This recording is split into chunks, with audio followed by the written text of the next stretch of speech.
Hey y'all, it's Tea with Tea, where the truth meets mystery and the past still speaks.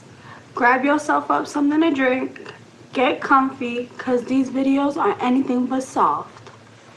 So I know y'all realized that I did not post on Friday or go live, and I didn't go live for that long today earlier. I didn't even get to go through a whole video with you guys. It was really because a lot was going on. My son is teething, he's really like irritable and stuff. Not only that, I had a lot of electronic problems that I did not know how to fix, and I was definitely on chat trying to figure that shit out. So today we're going to be watching two videos that I put together for Friday and for today. We're gonna go with Fridays first, and then we're gonna talk about it a little bit in between, and then we're gonna do today's video right after.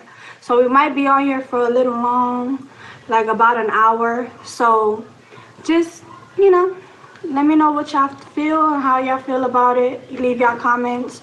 Drop a TWT in the comments if you're here. Yeah, let's get this started. Hey V, how you doing?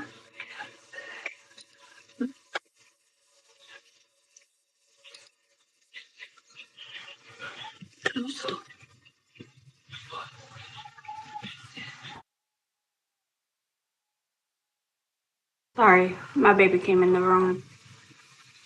I'm gonna leave real fast and I'm gonna come back. I'm gonna play the video for y'all though, so we could get into it. Okay.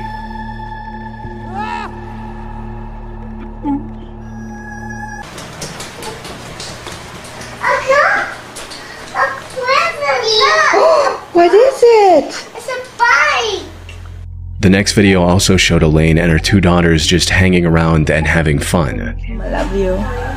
This much. Oh, I love you more than that. So far, everything looked quite normal. However, the third recording, dated October 2nd, was when things started to get weird. The tone of the recordings instantly changed as Elaine suddenly went on and on about their horrible living conditions and the torment her ex-husband Leo and his family had put her through, said all in front of her children. You can't see through the camera, boo-boo. Oh, yes, this is a deplorable, horrible, messy, filthy apartment that supposedly my two children and I live in, and it's just a horrible, horrible.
I heard recently a conspiracy that you know the movie Ready or Not?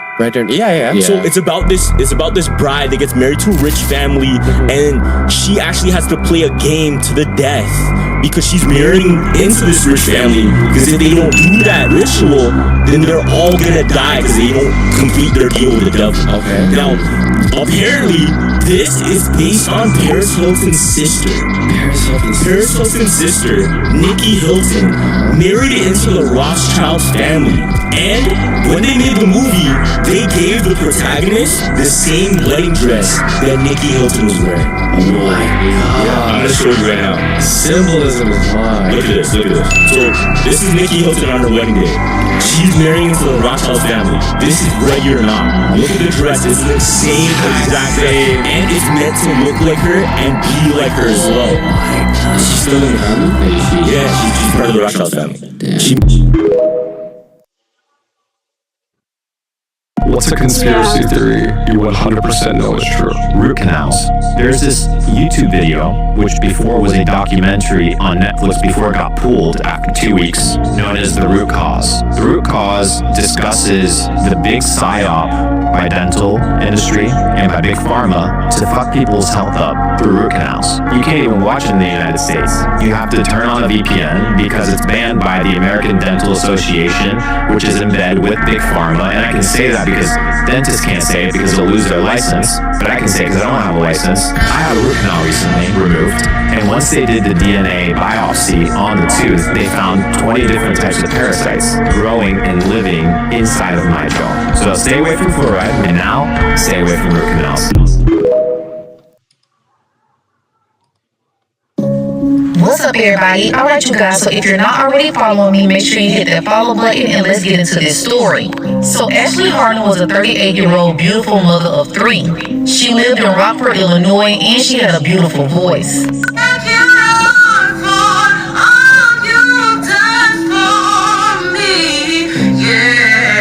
So Ashley's life pretty much centered around her kids. She was a wonderful mother, you guys, and her friends are saying that she was a very good friend as well.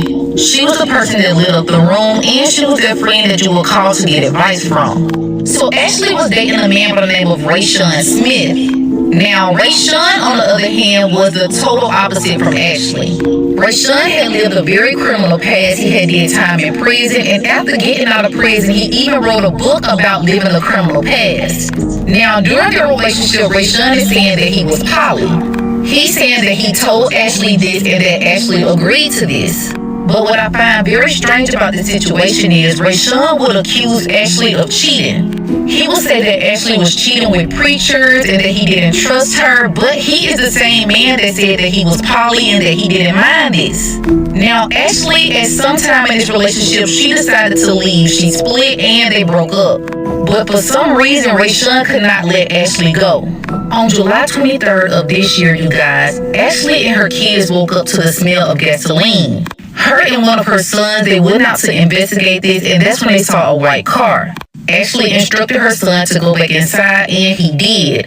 Now, he waited and waited for his mom to come back inside, but she didn't. Later on that morning around 3:45, the son then called the police because his mom never came back in. Ashley's son told the police everything. He told them how they smelled gasoline, how his mom went out to investigate, and told him about the white car. So while everybody is looking for Ashley, Rayshawn decides to put a video up on Facebook, you guys, and he is talking so bad about Ashley, and he's basically confessing to a crime. At this point, Ashley is just missing. She's not even discovered or anything, but he's basically just telling on himself. I can't play the entire video because he's saying some pretty graphic things, but I'm going to play a little clip. Gonna call me crazier and wonder why I did what I did. Deception. Stop dealing in deception with people. When I met Ashley, I was openly polyamorous. I slept with women. I was upfront about it. I told her about my anger issues. I told her about my felony. I told her about prison. I told her about being controlling, violent, everything. I gave her every opportunity to walk away. I gave her every opportunity to be honest with me, but instead she chose to constantly deal in deception. I'm tired of it. I have a theory that the Mandela effect is used to see how much of history can be altered in front of our eyes. Here's a prime example of one of that. There's this woman on TikTok who is going crazy because she's swore the Fruit of the Loom had a cornucopia logo. And to the point that even Fruit of the Loom themselves put a timeline of all their logos and they never had a cornucopia. And this woman went hard. A therapist told her, yo, you need to chill out. You need to just drop this. So she went through all of her old clothing, and lo and behold, she found a shirt with the Fruit of the Loom with the cornucopia logo on it. That shows me, like, yo, I think the Mandela effect is an operation that's running around right now to see how much of history can be altered right in front of our eyes without us noticing. And then they gaslight the public and be like, nope, this never happened. Damn, I didn't think about it like that. Yeah, bro, people are thinking about it very little, like, oh, it's the Berenstein Bears, or the Berenstein Bears, or Jiffy or Jif's peanut butter. No, it's much larger than that, guys. They're using this to see, oh, if we can get people to forget certain primary things about their childhood, what can we do with history? The real reason Jarvis Butts is wearing this mask in court is because he was attacked in prison. I mean, he's already reaping the benefits of what he did. I mean, just look at this video of him entering the courtroom where he has a very visible limp. I mean, he's waddling from side to side. He has a look of defeat on his face, and I'll read the full report of what happened, but it's very clear that he's wearing a mask to cover any bruises so that it doesn't influence the judge or jury, and he even struggles to sit down. I mean, just look at him. According to an incident report, an altercation occurred when another inmate became enraged after learning about the details of Jarvis's case, so he attacked him during a meal distribution. In the injury details, it says that Butts reportedly sustained minor injuries, including facial bruising and a split lip. It also says while the staff intervened promptly, the attack highlights the animosity he faces from fellow inmates. Other inmates do not take cases like this lightly, especially if they have young loved ones or children of their own. I mean, they will gladly take matters into their own hands and get a life sentence if it means keeping someone like this off the streets. Let me know what you guys think about this, and as any new details come out, I'll keep you guys updated.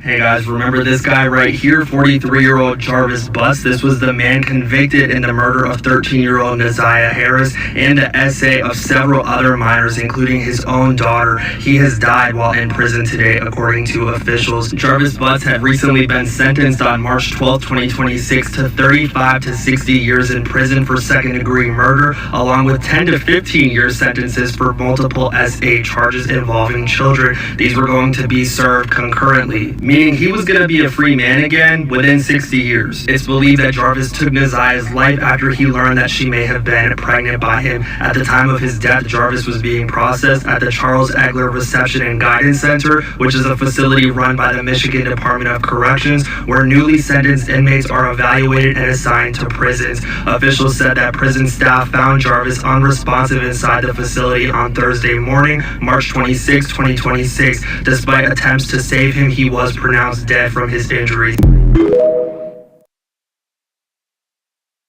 On May 15th, 2021, 4-year-old Cash Gernon is seen here being scooped up out of his bed around 4 a.m. by intruder, then 18-year-old Darren Brown. Darren then took Cash about 8 blocks down the road to a trail where he was stabbed multiple times. Darren then left his body in the middle of the road just down the street from the trail, where he was found by a woman jogging at roughly 6:45 a.m. And believe it or not, Darren returned to Cash's home at 7 a.m. to attempt to take his twin brother Carter, but for whatever reason he was spooked and fled the scene. Darren Brown was arrested and found incompetent to stand trial, so was transferred to a psychiatric hospital. As of now, no updates regarding his trial have been made public. And what's even more disturbing is Cash's death could have possibly been avoided.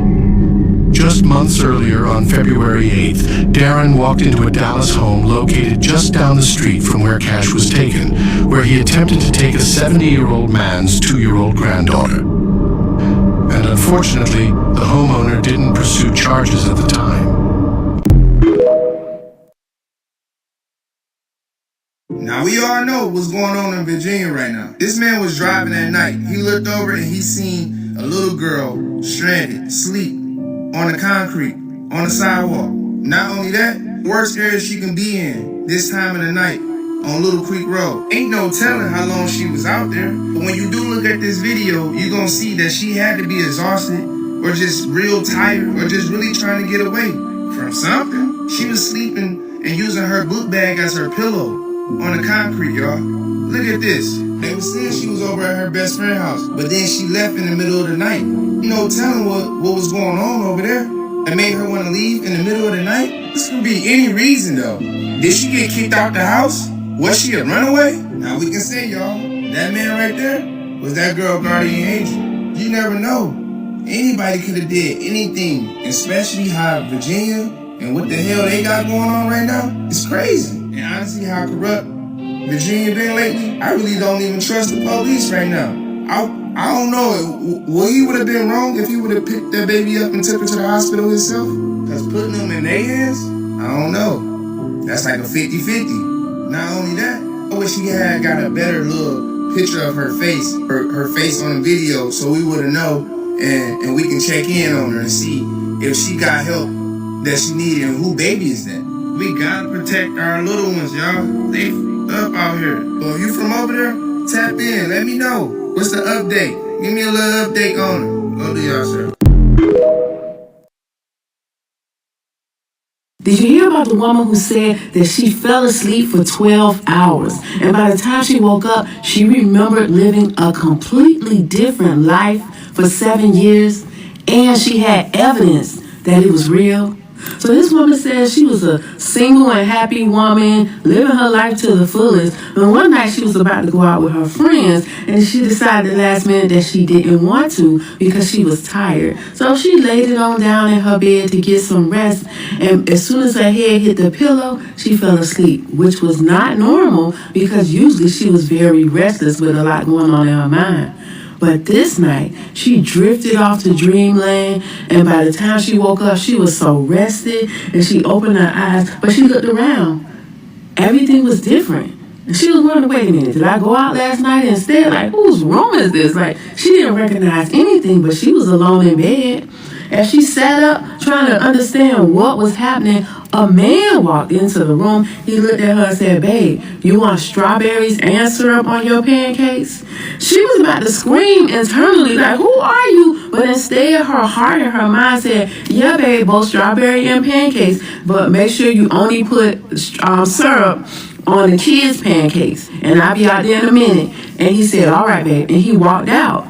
And she was like, what is going on? But still, internally, everything inside her just was on automation. She jumped up, she went to the restroom, she washed her face, she brushed her teeth, she put on her robe, she walked outside. And this whole time, her body's moving. Her mind is questioning, what's happening? What is this? Whose life is this? What is going on? Is this a dream? As soon as she walked outside to the kitchen, her 3 kids came running up to her, hugging her, calling her name, asking her to look at this. And just like autopilot, like this was the life that she had been living forever, she started wiping their little faces, fixing their coats, fixing their hair, then making sure that they have lunch, getting them together, ready for school, and sending them off with this man who was kissing her like he was her husband. And this whole time she's like, whose life is this?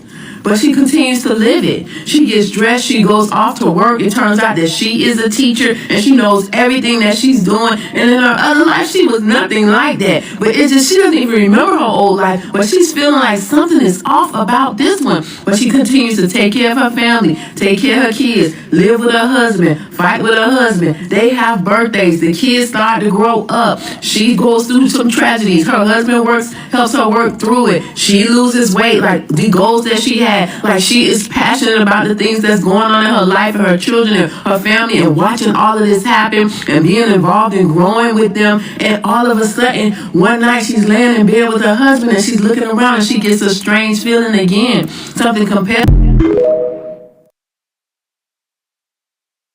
I'm not gonna lie, yo, the government might just come get me for this, bro. So, like, if anything happen, bro, just better leave, bro. Like, nah, bro, I would never kill myself, bro. So, like, I'm about to tell y'all some shit, bro. Sleeping.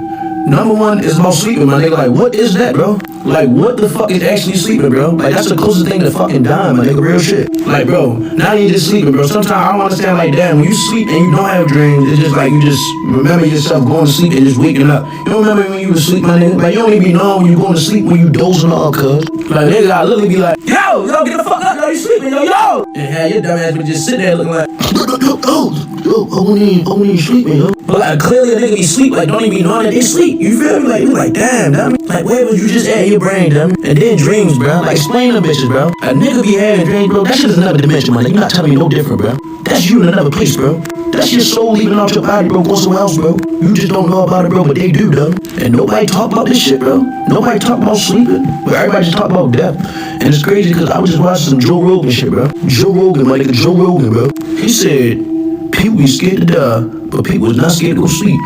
I said, oh shit, bro. Dummy.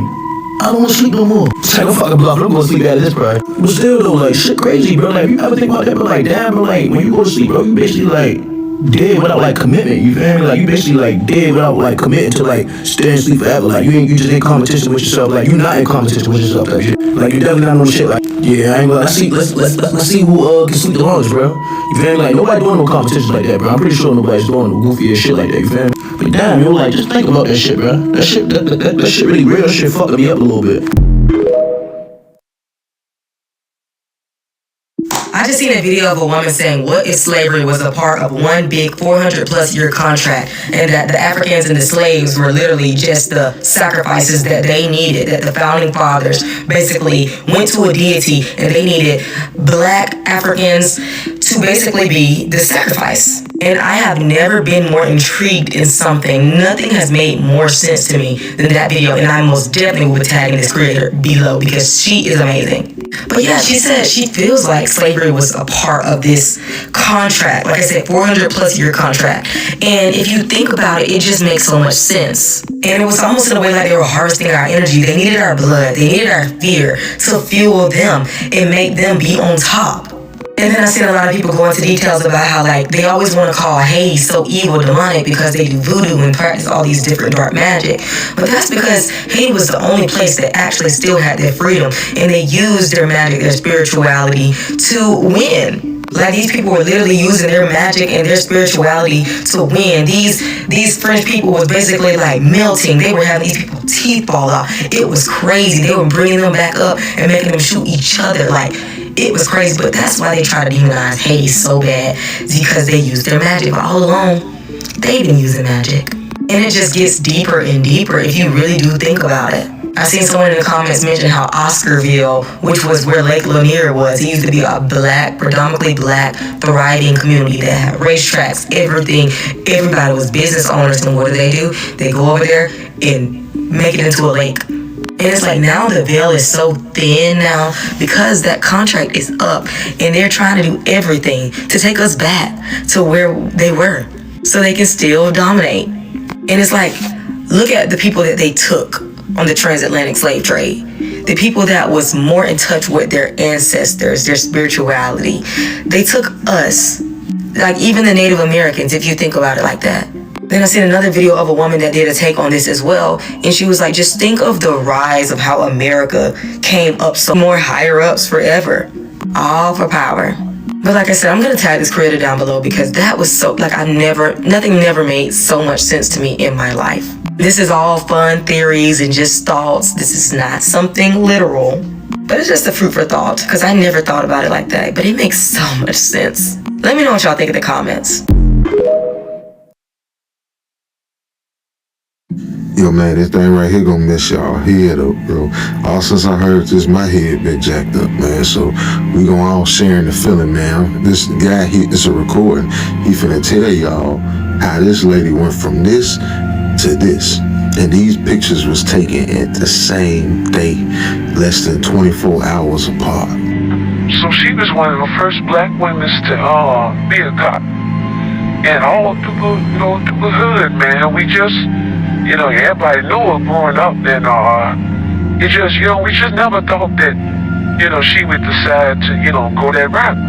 Real smart girl, I'm talking about real smart, real intelligent. Always go figure stuff out, whatever came out of when she solved it, helped you with it. She knew how to work on cars, she knew how to, do this stuff around the house, she knew how to cook, clean, like just knew everything. But now all her women in her family, they was all, maids, they work around the houses of rich white people and stuff like that. But now, she said she didn't want to go that route. She wanted to be a cop.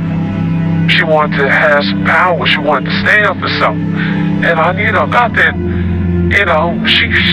not that being a man or something. It's just, you mean you don't stand for nothing, but just in her mind, you young, you want to make a change. You want to be, so that's the way she felt.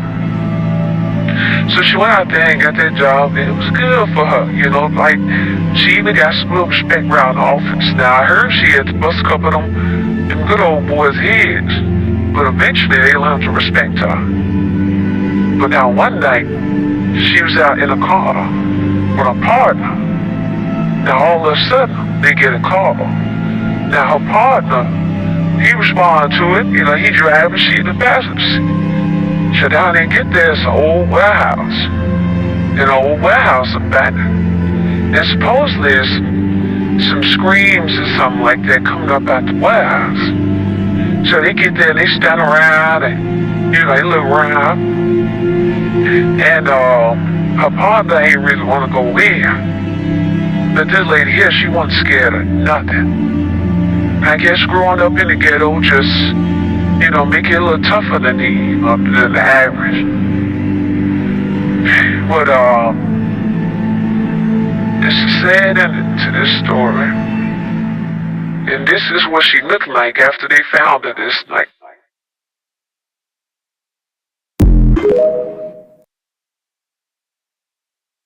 Today I'm going to tell you the story of a witch named Harriet Boggs. So it's the 1900s and her story takes us back to the small town of Whispering Pines. Now Whispering Pines is a relatively close-knit community, agricultural, small town, and generally speaking, the town looks out for each other. Now one important thing to note about this town is that it sits on a relatively large creek bed. Now, up the creek about 3 miles as the crow flies is a town called Taylor Creek. Now at this point in time, Taylor Creek was still really underdeveloped. It was heavily wooded, lots of wildlife running around, and not a place you'd want to be caught by yourself, especially after dark. But of course, there are always those people who thrive in these environments, and Harriet Boggs was one of those. Now, because of Harriet's mysterious ways, her desire to live alone, and her relative reclusiveness, there were a lot of rumors that started to come out about her. Some reports claim that the closer you got to Harriet's homestead, the more uneasy you would start to feel, and it would feel as though you were being followed. In fact, there are other reports that claim seeing cats all over the woods staring at them as though they were being watched. Other accounts would claim that as they got closer to Harriet's house, they would start seeing mysterious fireballs on top of the water. Now, of course, this could have just been methane gas. This is a very natural phenomenon, but people said it happened more than it should have, and it was reported being seen quite a bit. In addition to this, these fireballs appeared to move at will, as though warning whoever was coming nearer to stay away from Harriet's house. The closer they got, the bigger it would grow. Again, not sure how true it is, but it is a little weird. Other reports include seeing statues in the woods like the one behind me, or hearing an ever-present humming or singing, although there was no one around for miles. Now, as these events started to get more common, these tales started to flow out of Taylor Creek, where Harriet lived, and into the towns around her. So as these tales started to spread, Harriet became a figure of folklore more than anything. Parents would use her stories to get their children to behave, stay out of the woods, listen, but it also became kind of a good campfire tale to tell as well. That was until the flood, though. Now, this was an unprecedented flood, unpredictable, once-in-a-lifetime event, in fact, a once-in-a-100-year event. But because they couldn't justify anything causing this level of devastation and catastrophe, such as living below the water table, they determined that it was only one thing and one thing only: witchcraft. In fact, it wasn't just any old witchcraft, it was Harriet Boggs. And what made it even worse was the fact that the flood didn't just bring devastation, it brought mosquitoes, and mosquitoes brought their own special gift, and that was yellow fever. And as the town started getting sick, people started dying, and of course that made people even more upset. Then to put the cherry on all of the chaos is the fact that the town's only doctor, Dr. Beauregard Jackson, passed away due to the fever, and this left the village utterly devastated. And of course, because this place was utterly devastated, they had suffered extreme loss, they needed a scapegoat. Now, this is where the story takes a dark turn, because in their grief, the men of the town decided that somebody needed to pay, and that somebody was Harriet Boggs. So they decided that they were going to go and get her and string her up.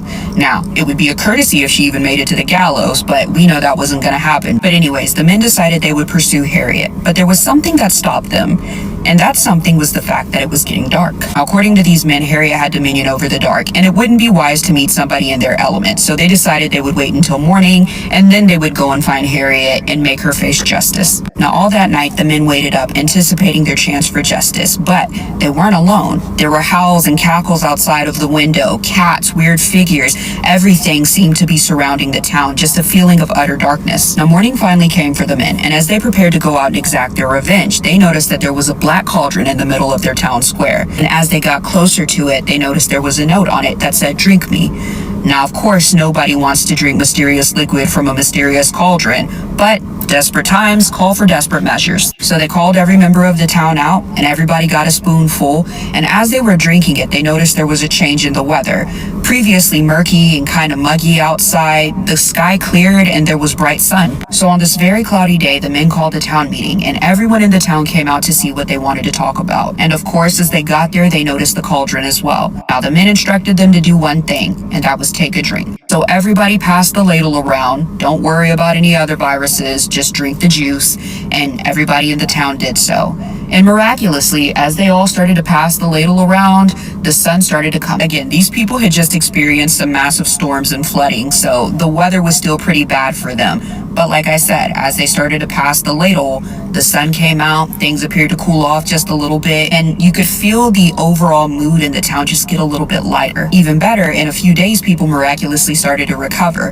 They gave this juice to everybody in the town who could drink it, and if they couldn't drink it, they would just pour it down their throat. So the nurses at this point were pretty happy. Again, they had even lost their doctors, so things were really starting to look up for this town. At this point, because the men were pretty satisfied with what had happened with the cauldron, they decided they wanted to go and thank. Again, the magic that they accused her of using to kill the town's people and cause the flood was now magic they were happy to have around them and magic they were thankful for. And they weren't crazy, and I will say, given the time, this was a pretty decent move on their end to thank her as opposed to... So the men set out to go find Harriet and give her a sincere thank you. But the funny thing is, as they approached where her house was supposed to be, there was a message on an old tree stump that had fallen. And as they approached the note, the men decided it was probably best to go ahead and turn around. And so they did so. And sadly, Harriet never got their thank you. But that's because on the parchment note they found tacked to the stump, it said, "Don't come looking again." And so they never did. But anyways, let me know if you've heard the story of Harriet Boggs before, and if you would have helped the town or let them perish. And if you can name the work that I'm referencing in this video, you get some cool points.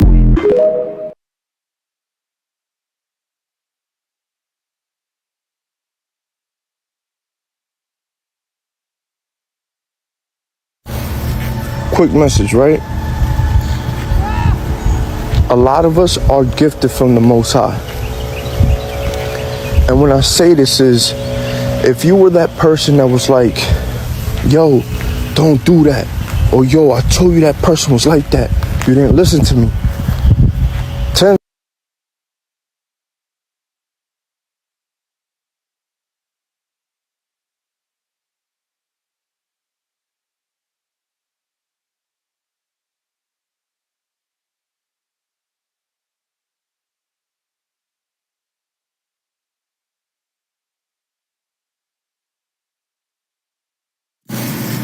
Quick message, right? A lot of us are gifted from the Most High.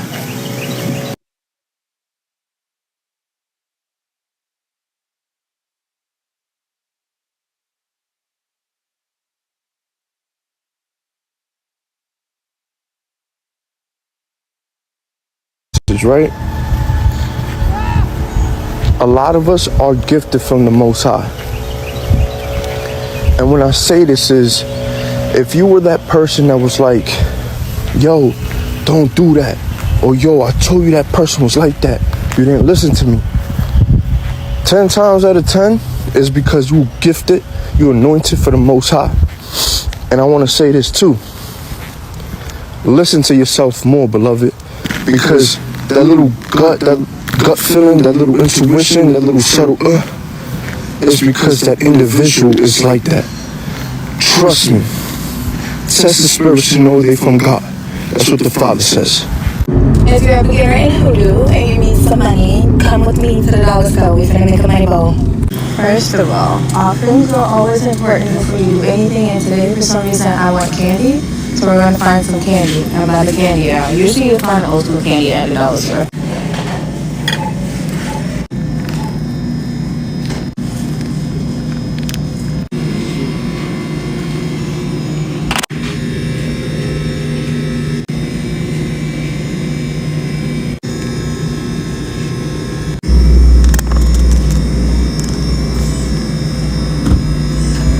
Okay, so of course I went over my budget, but that's not the point. Well, partially the point. You never want to overspend for shit because that's showing that you're not ready for the money that you're doing. But I got extra stuff for specific reasons, not just for willy-nilly shit. So I'm gonna show y'all some of the specific things besides what I showed in the video that you can use. A few of them things aren't necessary, but more so is just showing that they're available here. Okay, so salt always for transmutation of energy and to kind of act as a shield. The next thing is Italian season. It has like the basil, thyme, rosemary, sage, and majority of the seasons you need for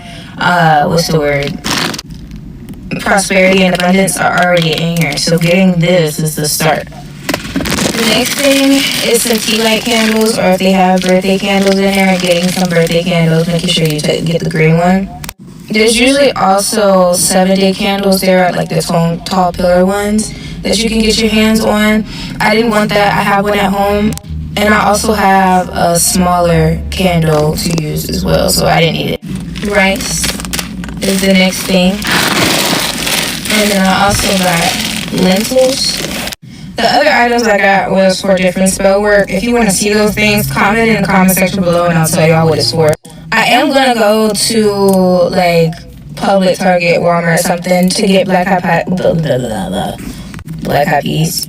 I really want to have black eyed peas in my bowl. Anything else you may or may not have at home, but other options could be bay leaves, having some coins and other herbs available to you that represent abundance, wealth, prosperity. It's how you'll learn how to do magic without even having to add in the mystical shit like the candles and all. Grand Rising. Yo, it's so much. So much going on.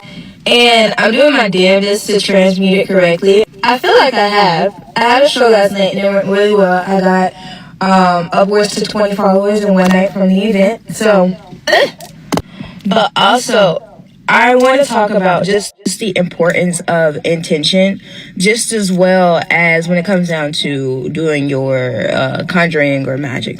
So, I yesterday wanted to do some workings to help myself in my performance and things that I wanted to do. And I was extremely tired because life has thrown a doozy for whatever the fuck reason. Don't know. Because I personally... Anyway. I didn't have the energy to do it. And so what I did was more of a meditative type of approach instead of doing the entire spell work aspect of it. Because I love doing spell work. I love the art of it because it gets you in that point of being able to truly connect with your what the purpose is and figure out the bits and pieces and know exactly what you want. That to me is why it works, because it forces you to be very intentional. It forces you to manipulate the energies in the space, and then inadvertently you set your intentions, you let it out, and you forget about it. But if you're constantly doing what you're supposed to be doing and you're just using magic as a support, it will be that instead of using it as a crutch. And so for me, I was in my meditative state and I was doing my makeup and I had some music going. I was actually even on the phone. And I just set my intentions. I knew what I wanted my energy to be like that night. And so as I was doing my makeup, I was actually making a YouTube video. So check out my YouTube channel. As I was making my video, I was talking to y'all, so that was helping me decompress and speak on the situation. But also at the same time, while I was doing my makeup, I'm using my makeup time to transmute my energy and what is going on. As my intentions are set, the transmutation is happening through my hands onto my face to set the energy and the aura of the night. Thus, after I put on specific jewelry that I felt called to, that connected me to self, and then I cleansed my energy to reset myself in the space, and into the energy that I was obtaining or visualizing for myself or whatever. And that was it. That was the spell work. Now, I did have my ancestral candle going, and I had some protections going. I also did a protection road opening bath that morning. So those were the 2 spells that I did, but I did not do the third one that was actually intended besides the glamour meditative working that I did. So I hope this is making sense. All in all, basically what I'm seeing is the candle magic is beautiful. It's wonderful. It's very intentional. It's forcing you into a meditative state. But learning how to manipulate that meditative state. Here's part 2 to why you probably been practicing voodoo in your household and didn't even know it. Welcome back to my page where I don't spill tea, I brew coffee, and not everything I serve is gonna be safe. So our elders didn't just teach us what to do, they warned us about what not to do as well. And the crazy part, they never explained why. So that's why you probably didn't know that you was probably practicing. So remember how they would tell us not to whistle at night and you thought it was random, maybe even funny? I still don't do that to this day. They'll get real serious about this because in the old ways, whistling at night wasn't just a noise. It was a call out. It was a signal. And you weren't supposed to be making sound. You were announcing yourself to things that move in the dark. Did you know that? Okay, so now you know. Or how about when they told you not to look out the window late at night, especially if you felt something first? Because once you look, you're not just seeing, you're acknowledging whatever is over on that side. And some things don't approach until they know that you are aware of them. Yeah. And let's talk about the mirrors, y'all, because y'all know I'm obsessed with mirrors. And they'll tell you not to stare too long, not to have them facing your bed, and not to play with them at night. And you thought it was superstition. But mirrors aren't just reflection. They hold, they repeat, and sometimes they show you things that aren't trying to be seen directly. Yeah.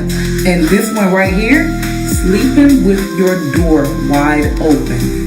This is the very reason why I always have my doors closed, because some elders hated it, and it wasn't for privacy. It was because a closed door is a boundary and an open one is an invitation. And how about when they told you not to answer every voice that calls you, even if it sounds familiar, especially if it sounds familiar, because not everything that knows your name belongs in your life. They didn't explain it because they didn't need to. They expected you to trust it, because where they came from, those weren't theories. These were rules. And I will go in great detail on each topic if you want to get into it like that. So what about the things you've been doing all this time and thinking it was nothing? You was just being mindful, because some doors don't open all at once. They open slowly through small habits that you didn't even know matter. So yeah, if you've been doing some of these things, you've probably been doing voodoo in your household. Let me know if y'all want a detailed story. And as always, don't forget to like, comment, and share this video. I appreciate you guys so much, and I love y'all. She said you can tell a lot about a person by the way that they sleep. And that, believe it or not, you don't sleep how you want to sleep. You sleep how your spirit truly feels. Let's test the accuracy. What do y'all think? She said sleeping on your stomach usually means that you're in survival mode. You're really good at suppressing your emotions. She said that she truly believes that people who sleep on their stomachs are literally laying on their emotions, just trying to bury them even deeper. Stomach sleepers walk around strong as hell all day long, but at night your body is going to do what it knows best. Your body is going to naturally hide those emotions by lying flat. You're the type of person to keep the peace, even when you're hurting. Probably cannot stand confrontation, and you most likely shut down before you even express your emotions. You may even avoid them until it's time to explode. Now, how many of y'all sleep in that curled up fetal position? She said that's inner child protection, that it speaks of needing comfort. What happens when you sleep in fetal position is your body goes back to its first safest position. And you curling up like that is like you hiding your soul from the world. These are the type of people that had to grow up strong, even when they didn't want to be. Your spirit is going to comfort itself in the only way it knows how, the only way that feels familiar. These are people who give love easily, but they don't know how to receive it. They find themselves apologizing, even when they didn't do shit wrong. And they hold their breath when they stress. And she says, stop doing that shit. Breathe. Let it out. Release it. Now, if you sleep on your back, 9 times out of 10, you're a channeler. You probably have very vivid dreams and you probably astro travel. People who sleep on their backs have spirits that are wide open. They also wake up tired as hell as if they haven't slept all night. Channeler meaning you go to sleep and you wake up the next morning with answers that you did not have the night before. Back sleepers usually have sleep paralysis or very prophetic dreams. Now, if you sleep facing a wall, this screams emotional protection. So you don't trust your environment, even when you pretend that you do. And that just says that you need to set some boundaries and that you need to resolve a lot of your fears. These are the type of people to face doors when they're out in public. They need to see who's coming in. You don't like when people are walking behind you, and you always find it safest when your back is up against a wall. You probably grew up in a chaotic or a very unpredictable environment, and if you sleep on the edge of the bed, that's survival instinct. People who sleep on the edge are normally the person who stays in a relationship way longer than they needed to. But it's crazy because y'all also don't like feeling vulnerable. It's like your spirit is saying you can't fully rest because something might happen. Now, people who fall asleep instantly, it's probably your nervous system being truly exhausted. People who fall asleep instantly are usually going through an energetic burnout. Your body is not truly relaxing. That's just it shutting down because it's tired of carrying everything for everybody. You probably never get that much alone time, and you always hold space for everybody but yourself. And just overthinking all day long just to come home and crash. Your body is always going to tell the truth when your mind finally learns how to shut up. If you want to know how your spirit is doing, just take a look at how you sleep. A young man got on TikTok and he was explaining how we don't meet anybody new. Now, I have always felt this, but when he dissected this thought, and I'm not going to say theory, this thought, because honestly, I don't feel like this is something that can be tested to prove that he's wrong or right, because he's right. It's a thought. The Lord placed it on his mind to explain it, and he did. And what bothered me is people in the comments like, oh, that's not true.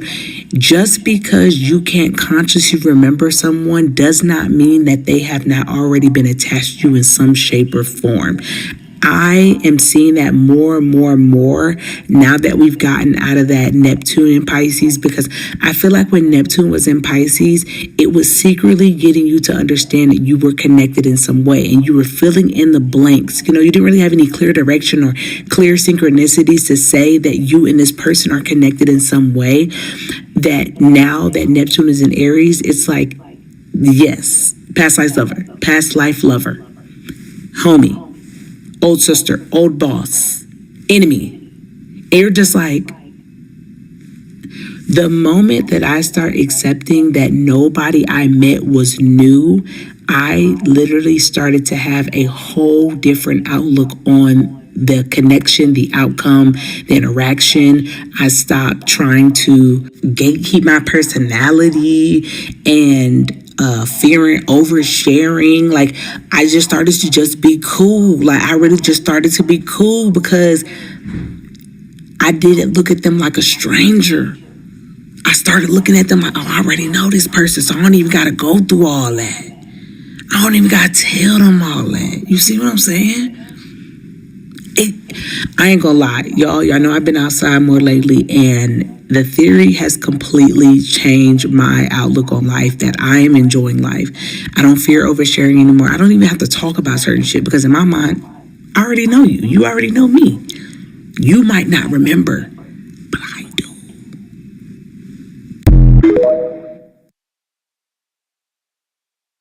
Now, I know y'all been seeing the videos of the McDonald's CEO eating these burgers, right? And everybody's been talking about how he's not really eating the burgers. He's taking the meat, he's stuffing the meat on the side of his face. And I agree 100% with everything that people have been saying. I agree 100%. But what people are not talking about is this sign over here that's in the background for all the videos that he's been making.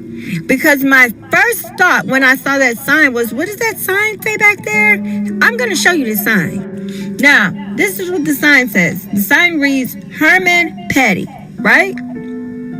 Herman Petty. Herman Petty. Herman Petty. Herman Petty. Herman Petty. Herman Petty. Herman Petty. Okay, is it just me? Because when my eyes first seen the sign, I said, did I say human patty? And then I looked at it. And then I started saying it faster. And human patty is what that says. And why is this sign in all of the videos that he's been making? This sign has been in every single last video that he has made. And there's been talk in the streets about McDonald's using some different type of meat for these burgers. There's also been talk that people have been doing experiments with these patties, showing how they've been leaving these patties out for a long time and how these patties don't seem to be like deteriorating or doing anything like that. Like, I'm just saying, I ain't saying nothing, but I'm saying something. You feel me? Human patty. Out of all the signs, out of all the things that the sign could have said, it says this? Like, really?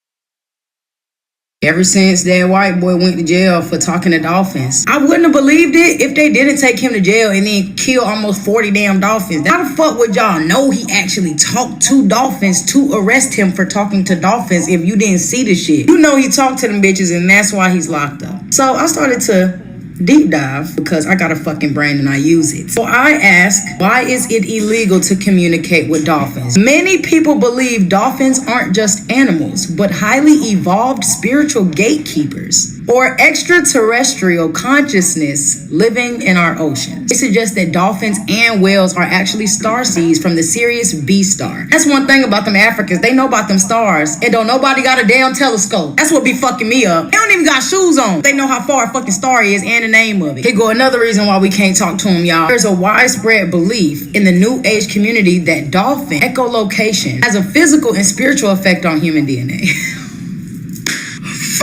Some esoteric historians, esoteric means only like a specific group of people know this knowledge. Esoteric historians believe dolphins are the descendants or spiritual successors of a lost civilization of Lemuria. Lemurians were supposedly highly telepathic and lived in total harmony with nature. Fuck these guys. As their continent sank, they transferred their consciousness into the kingdom of the dolphins and whales to preserve their wisdom until humanity was evolved enough to communicate again. Evolved enough? How the fuck we supposed to evolve when they got us on ChatGPT? We're not gonna evolve because guess what, dolphins? They doing shit to our mind. They got us drinking fluoride every fucking day, calcifying our pineal gland. They fucking us up, so we can't click with y'all. We can't click and do all the clicking and do all that cool shit and all that. We'll go to jail, we talk to y'all. Then I ask, why do they use dolphins to help women give birth to a baby? Sonic scanning. The most common belief is that dolphins use their echolocation or their sonar to scan the mother and the unborn baby. Believers say dolphins are naturally attracted to high frequency vibrations of the fetal heartbeat. If a pregnant lady get in the ocean and dolphins start swarming her ass, that's them dolphins baby now. They the daddy now. They claim the dolphin sonar can detect complications or even help retune the baby's nervous system during the stress of labor. Motherfucker. And before I close out, I just want y'all to know that dolphins are essentially the aliens of the ocean. Their intelligence is so sophisticated and different from ours, many scientists argue that they should legally be classified as non-human persons. Long live Gerald, man. Free that white man. Them motherfuckers stole him and they did make him build fucking condo. Y'all, there's something going on. So y'all don't think it's strange that everybody have meters in a city right now? Y'all don't think it's strange that it's It's fucking March 19th already. Y'all don't think it's strange that we almost over the new year already? Y'all don't think it's strange that we can't even really eat food no more like we used to? Or we don't even know what the fuck we want to eat or drink? Y'all don't think it's strange that we can barely sleep? Y'all don't fucking think it's strange that the fucking daylight saving time is fucking weird? Y'all don't think it's strange? Y'all don't think it's strange? And that's not all, y'all. Bro, look at this shit, bro. Look at this. What kind of sense does this make, man? What? What is really going on? Look at this. This is crazy. Right. What is this? The United States is about to get a blizzard, a polar vortex, a heat dome, and an atmospheric river all at once. The entire country, all of the United States, every one of our 50 states is about to get hit with extreme weather all at the same time. This is not just one region. This is not just one storm. A top meteorologist has said that every one of our 50 states is about to get hit with extreme weather conditions. Did y'all see what happened to Hawaii? Look at this. Hawaii got flooded out. Look at the color of the water. Bro, what? Where did that water come from? Where did that water come from? Look at that, bro. That's crazy. All of this is going on in Hawaii. This is a big storm. Look at this. There was a crazy blizzard in Michigan that brought almost 5 feet of snow, y'all. Look at this. The snow made an imprint on the door. Look at that jump, bro. They called Blizzard Elsa here in the UP of Michigan. As you can see, the snow is up pretty far. Those cars are gone. That's also a fence line over there. And the Ford Ranger in the boat is now gone. And the other boat buried. Bro, that's crazy. They're saying we got over 4 feet of snow from this blizzard. And then meanwhile, on the complete other side of the world, you have them going through a heat wave, bro.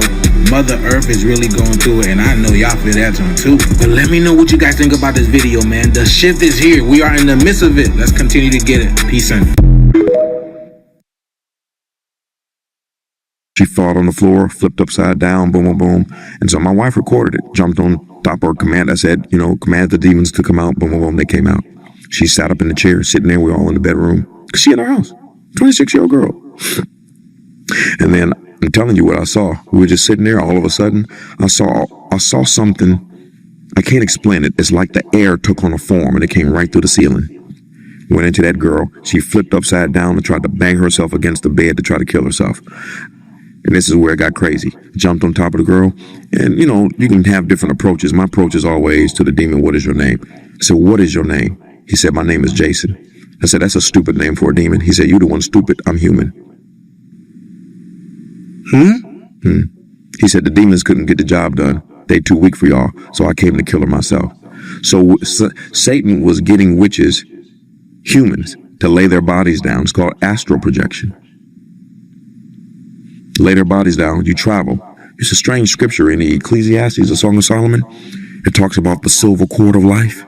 Yeah, in astral projection, they teach you when you come out of your body, there's a silver cord. If you go too far and it snaps, you go straight to hell. You can't get back to your body. See, the church don't know nothing about this. This is what we deal with every day. Okay? So you want to hear something crazy? Ooh, this gonna get me in trouble. When a human spirit has taken over a spirit, the name of Jesus doesn't work. Because you and I got free will, demons don't. They gotta come out in the name of Jesus. Second time it happened, the girl is in our bedroom, got a huge bedroom. My wife is sitting right there. I'm sitting right here. The girl is sitting on the floor. We're just ministering to her. All of a sudden, she does this. She opens her eyes, and it's a man in her body. Real man. Astral projected all the way from Virginia. My wife is hilarious. She keeps it professional. Okay. I'm the one that's ghetto engaged. Astral projected from another state. I'm looking at this man in this girl's body, and I'm looking at my wife. Who are you? He identified himself. He said, your wife know who I am. I said, you know this fool? She said, yeah, this is the guy from such and such, such, such, such. He was a lawyer over a case with this girl. Hijacked her body to help me win the case because of somebody else that he didn't like on the case. And so what stunned me is not that he hijacked her body, because you can't get in my house in the spirit. Impossible to get in my house in the spirit. Impossible. It's a fortress. Unless someone is in there and Satan can breach it. Some of your listeners are like, what is he talking about? Just hang on. You'll be back. We'll be back with the simple stuff in a second. And so what stunned me was not that he hijacked her body. What stunned me was the buzzing of the two angels that had showed up behind me with shields, similar to like you see in Doctor Strange. You could hear it. Bzzz. They were there instantly. And so then I started coming to my senses because I was in shock. I said, first of all, if you have a message for me, that's what email is for. I said, second of all, I said, if you ever do this again, I will kill you. I said, I'm telling you. And I said, I know you see what's behind me and I can do it easily. I'm going to assume that you are too ignorant to understand who I am when it comes to being a son of God. Because what you did to this girl, you know it's impossible for you to do that. He just glared at me, man. And for 25 minutes, I threatened his life and preached the gospel. It sounds so weird because it's a human spirit, not demon. Preach the gospel, threaten his life. Preach the gospel, threaten his life for about 20, 25 minutes. I remember one of the things that I said, so I encourage you to read the Bible for yourself because you don't have real power. I said, if you had a real power, you could do something to me. So you need to read the Bible for himself. He said, I read it. I didn't get anything out of that. I said, oh, that's right. I forgot dead men can't see. Last thing I told him is, I said, so this will be the last time you do this. I said, you understand what I'm saying? He said, I understand. He said, it will not happen again. I said, I hope so for your life's sake. And then this is what happened. She come back. What happened? Church ain't ready for that. That's real slavery. Not that the guy down the street didn't sell you a home because you...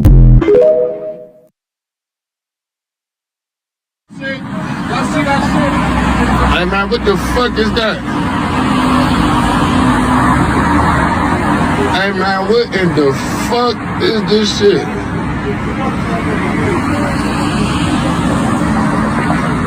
Right here on St. Clair, y'all.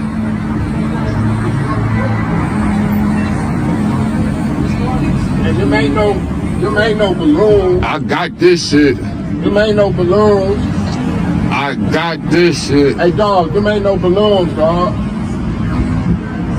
Them ain't no balloons, dog. I got that shit, dog.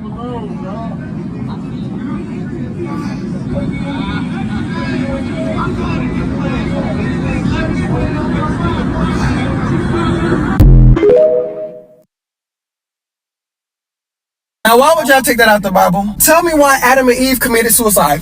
It's not funny, but it is. Tell me why they felt so bad for sinning against God. They say, yeah, we're going to exit stage left. And then God sent Jesus to resurrect them. Y'all, they were so disgusted living life outside of the garden. And then they killed themselves again. So far, I believe they killed themselves 3 times. So far, from where I am right now. I'm reading the book of Adam and Eve, fam. Like, bro, it's not funny, but it is. Because I always wonder, what was it like being the very first creation? Like, what was it like in, bro, why would y'all take this out of the Bible? This is so juicy. This is so much tea I needed. What is going on?